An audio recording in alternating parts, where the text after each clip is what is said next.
দেখেন বন্ধুরা, কত আগের বাসা, ঘরবাড়ি। এটা কিন্তু অ্যাবান্ডন প্লেস।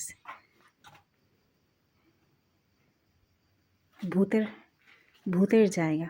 কারো কারো থেকে শুনেছি এই জায়গায় নাকি অনেক কিছু হয়। অনেকে দেখেছে, আশেপাশের মানুষ যারা থাকে, কিংবা কেউ ভয়ে এখানে আসে না।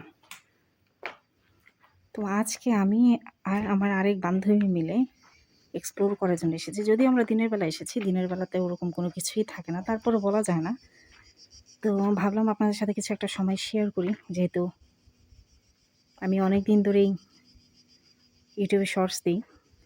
ভিডিও আমি ওরকম একটা দিই না, যদিও আমার ভয় করছে, কারণ জায়গাটা বিশাল বড়। আপনাদের তো আমি মানে ছোটোখাটো একটা ভিতরে যেটা আছে সেটা দেখাচ্ছি, কিন্তু বিশাল বড়, বিশাল বড়। মানে এটা আপনার যদি কোনো কিছু দেখি, দৌড়ে পালানোরও কোনো জায়গা আমার মনে হয় নেই। মানে যত দূর যাবো তত দূর শুধু শূন্য আর শূন্য, কিছুই নেই।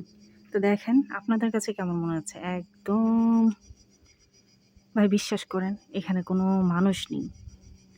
দিনের বেলা তো এরকম কেমন যেন একটা নীরব ভয় ভয়ে কাজ করে। যদিও দোয়া পড়ে এসেছি,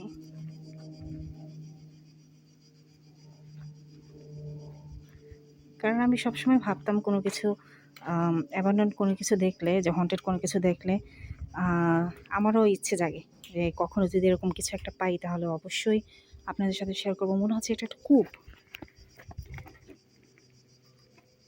হ্যাঁ, এটা একটা কূপ। জানি না এর ভিতরে কি আছে, কিন্তু সব পরিত্যক্ত। দেখেন আপনারা বুঝতে পারছেন কিনা আমি জানি না। আমিও কি দিতে পারছি না, বিধায় আমি মোবাইলের ক্যামেরাটা ধরেছি। পরে আমি দেখব ভিতরে কিছু দেখা যায় কিনা। নলস।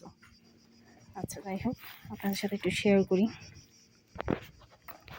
কোনো মানুষ নেই, জঙ্গল, শুনসান, নীরব। মাম্মা মিয়া। দেখেন, আপনারা দেখলেই বুঝবেন এটা বিশাল, অনেক বছর একদম পরিত্যক্ত স্থান, একদম পরিত্যক্ত স্থান।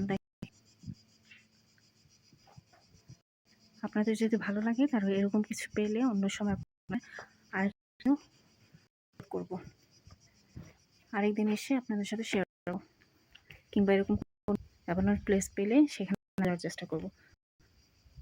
যদি আপনাদের ভালো লাগে জানা সেটা কেমন কিছু বোঝা যাচ্ছে কিনা আমি থেকে করে ভিডিওটা করেছি।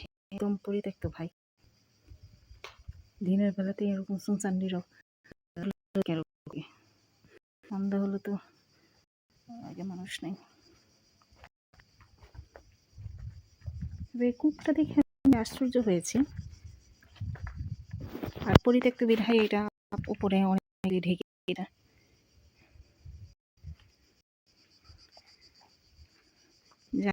কত বছর আগে মানুষের পাড়া পড়েছিল।